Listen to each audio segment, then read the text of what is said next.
சென்னையில் ஆபரண தங்கத்தின் விலை சவரனுக்கு 720 ரூபாய் குறைந்தது. ஒரு சவரன் தங்கம் 84,080 ரூபாய்க்கு விற்பனை செய்யப்படுகிறது. உத்தரப்பிரதேச மாநிலம் கிரேட்டர் நொய்டாவில் நடைபெறும் சர்வதேச வர்த்தக கண்காட்சியை பிரதமர் மோடி பார்வையிட்டார். தொழில்கள், தோல் பொருட்கள், வேளாண் பொருட்கள், தகவல் தொழில்நுட்பம், மின்னணு சாதனங்கள் உள்ளிட்டவை கண்காட்சியில் இடம்பெற்றுள்ளன.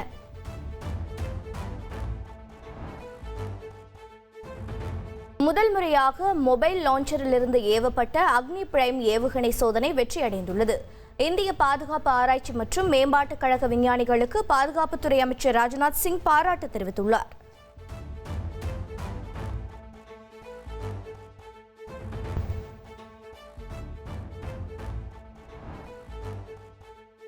லடாக்கிற்கு மாநில அந்தஸ்து வழங்கி 6வது அட்டவணையில் சேர்க்க கோரி நடந்த போராட்டம் வன்முறையாக வெடித்தது. ஜென்சி வன்முறையை தொடர்ந்து பிஎன்எஸ் சட்டப்பிரிவு 163 கீழ் லடாக்கில் ஊரடங்கு உத்தரவு பிறப்பிக்கப்பட்டுள்ளது.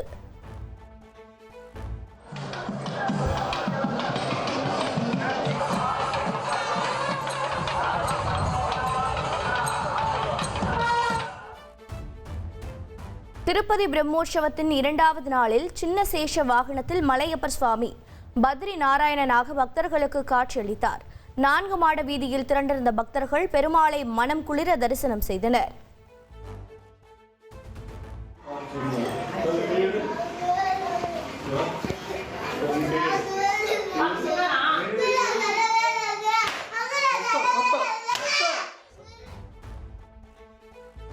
கோவை மாவட்டம் அன்னூர் அருகே தனியார் காப்பகத்தில் சிறுவர்களை பெல்ட்டால் அடித்து காப்பாளர் துன்புறுத்தும் வீடியோ வெளியாகி அதிர்ச்சியை ஏற்படுத்தியுள்ளது.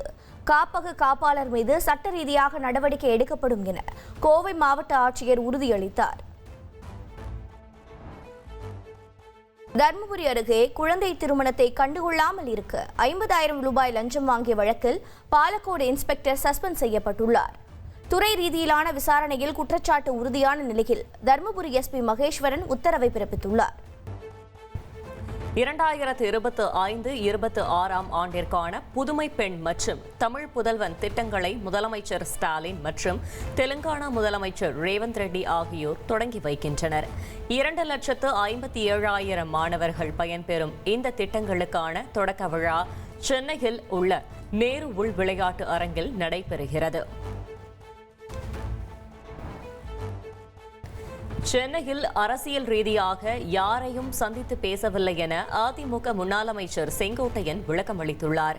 டிடிவி தினகரனை ரகசியமாக சந்தித்து பேசியதாக வெளியான செய்தியை மறுத்துள்ளார். தென் அமெரிக்க நாடான வெனிசுலாவில் 6.2 ரிக்டர் அளவில் சக்தி வாய்ந்த நிலநடுக்கம் பதிவாகி உள்ளது. நிலநடுக்கத்தால் ஏற்பட்ட சேத விவரங்கள் குறித்த தகவல் இதுவரை வெளியாகவில்லை. ரயில்வே ஊழியர்களுக்கு 78 நாள் தீபாவளி போனஸ் வழங்க மத்திய அமைச்சரவை ஒப்புதல் வழங்கியுள்ளது. இதன் மூலம் 10,90,000 ரயில்வே ஊழியர்கள் பயன்பெறுவார்கள் என்றும் போனஸ் வழங்க அரசுக்கு கூடுதலாக 1,865 கோடி ரூபாய் செலவாகும் எனவும் தகவல் தெரிவிக்கப்பட்டுள்ளது. மருத்துவ படிப்பில் 5,000 முதுகலை இடங்கள், 5,023 MBBS இடங்களை கூடுதலாக சேர்க்க மத்திய அமைச்சரவை ஒப்புதல் அளித்துள்ளது. முதுகலை, இளங்கலை மருத்துவ கல்வித்திறனை மேம்படுத்தும் நோக்கில் ஒப்புதல் வழங்கப்பட்டுள்ளதாக தெரிவிக்கப்பட்டுள்ளது. கோவை, நீலகிரியில் இன்று கனமழை பெய்யக்கூடும் என சென்னை வானிலை ஆய்வு மையம் தெரிவித்துள்ளது. தமிழகத்தின் பெரும்பாலான இடங்களில் வருகிற 30ஆம் தேதி வரை லேசான மழை பெய்யும் என கூறியுள்ளது. பிரதமர் மோடி இன்று உத்தரப்பிரதேசம் மற்றும் ராஜஸ்தான் மாநிலங்களுக்கு அரசு முறை பயணமாக செல்கிறார். பல்வேறு நிகழ்ச்சிகளில் பங்கேற்கிறார். பீகாரை பின்பற்றி நாடு முழுவதும் லட்சக்கணக்கான மக்களின் வாக்குகளை ரத்து செய்ய சதித்திட்டம் தீட்டப்படுகிறது. பாட்னாவில் நடைபெற்ற காங்கிரஸ் கட்சியின் காரிய கமிட்டி கூட்டத்தில் பேசிய மல்லிகார்ஜுன கார்கே இவ்வாறு குற்றம் சாட்டியுள்ளார். வாக்காளர் பட்டியலில் இருந்து முறைகேடாக பெயர் நீக்கப்படுவதை தடுக்க மின்னணு சரிபார்ப்பு முறையை இந்திய தேர்தல் ஆணையம் அறிமுகம் செய்துள்ளது. வாக்கு திருட்டு தொடர்பாக மக்களவை எதிர்க்கட்சித் தலைவர் ராகுல் காந்தி குற்றம் சாட்டி வரும் நிலையில் நடவடிக்கை எடுக்கப்பட்டுள்ளது. உயிர் இருக்கும் வரை கடமையை செய்வேன், தமிழ்நாட்டை தலைகுனிய விடமாட்டேன் என முதலமைச்சர் ஸ்டாலின் உறுதிபட கூறினார். சென்னை குளத்தூரில் நலத்திட்ட உதவிகள் வழங்கும் நிகழ்ச்சியில் பேசிய அவர் இவ்வாறு தெரிவித்தார். குறிப்பாக உங்க முத்துவேல் கருணாநிதி ஸ்டாலின் இருக்கார் என்பதை நீங்க வந்து விட வேண்டாம். நாம் தமிழ்நாடு முழுவதும் இன்றைக்கு உறுதி எடுத்துக் கொண்டிருக்கிறோம். தமிழ்நாட்டை தலைகுனிய விடமாட்டோம் என்பது நம்முடைய ஒற்றுமையை காட்டுகிறது. சென்னையில் அரசியல் ரீதியாக யாரையும் சந்தித்து பேசவில்லை என அதிமுக முன்னாள் அமைச்சர் செங்கோட்டையன் விளக்கமளித்துள்ளார். டிடிவி தினகரனை ரகசியமாக சந்தித்து பேசியதாக வெளியான செய்தியை மறுத்துள்ளார். பாலியல் புகார் தொடர்பான வழக்கு விவகாரத்துக்கு தீர்வு காண சீமானும் நடிகையும் பரஸ்பரம் மன்னிப்பு கேட்க வேண்டும், உச்சநீதிமன்றம் அதிரடியாக உத்தரவிட்டுள்ளது. சென்னை கோட்டூர்புரத்தில் விசாரணைக்கு அழைத்துச் செல்லப்பட்டவர் மரணமடைந்த வழக்கு. உதவி ஆய்வாளர் மற்றும் 2 தலைமை காவலர்களுக்கு ஆயுள் தண்டனை விதித்து சென்னை 6வது கூடுதல் அமர்வு நீதிமன்றம் தீர்ப்பளித்தது.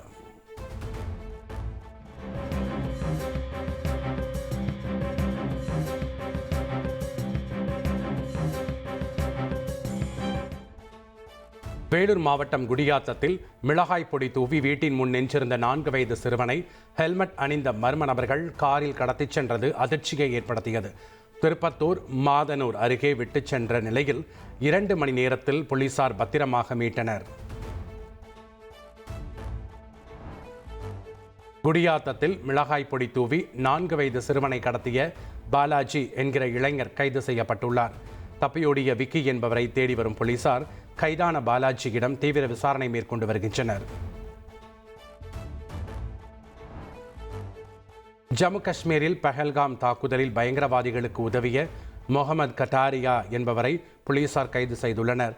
ஆபரேஷன் மகாதேவின் போது பறிமுதல் செய்யப்பட்ட ஆயுதங்களை ஆய்வு செய்த போது முகமது கட்டாரியா உதவி செய்தது கண்டுபிடிக்கப்பட்டது.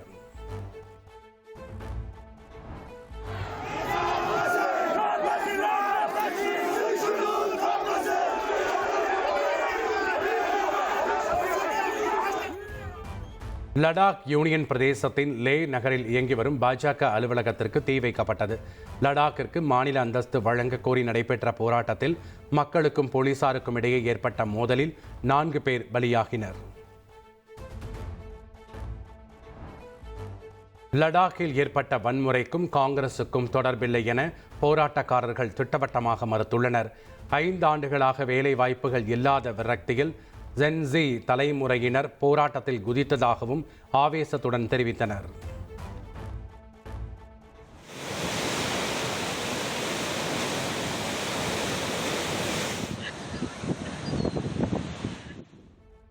மகாராஷ்டிரா மாநிலம் சோலாப்பூர் பகுதியில் தொடர் கனமழையால் நீர்நிலைகளில் தண்ணீர் பெருக்கெடுத்து ஓடுகிறது. சோலாப்பூர் புனே தேசிய நெடுஞ்சாலையில் வாகன போக்குவரத்து நிறுத்தப்பட்டு போலீசார் கண்காணிப்பில் ஈடுபட்டனர்.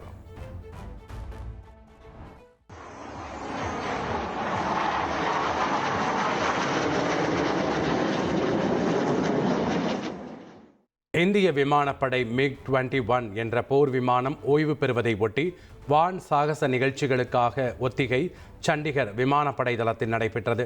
வானில் மூவர்ண கொடி நிறத்தில் பொடிகளை தூவியபடி விமானங்கள் சீறி பாய்ந்தன. ஆசிய கோப்பை கிரிக்கெட் தொடரின் சூப்பர் 4 சுற்றில் வங்கதேசம் அணியை இந்திய அணி வீழ்த்தியது. முதல் அணியாக இறுதிப் போட்டிக்கும் முன்னேறியது. ஆசிய கோப்பை கிரிக்கெட் தொடரின் இன்றைய போட்டியில் பாகிஸ்தான் மற்றும் வங்கதேசம் அணிகள் மோதுகின்றன. வெற்றி பெறும் அணி இறுதிப் போட்டிக்கு செல்லும் என்பதால் எதிர்பார்ப்பு எகிறுகிறது.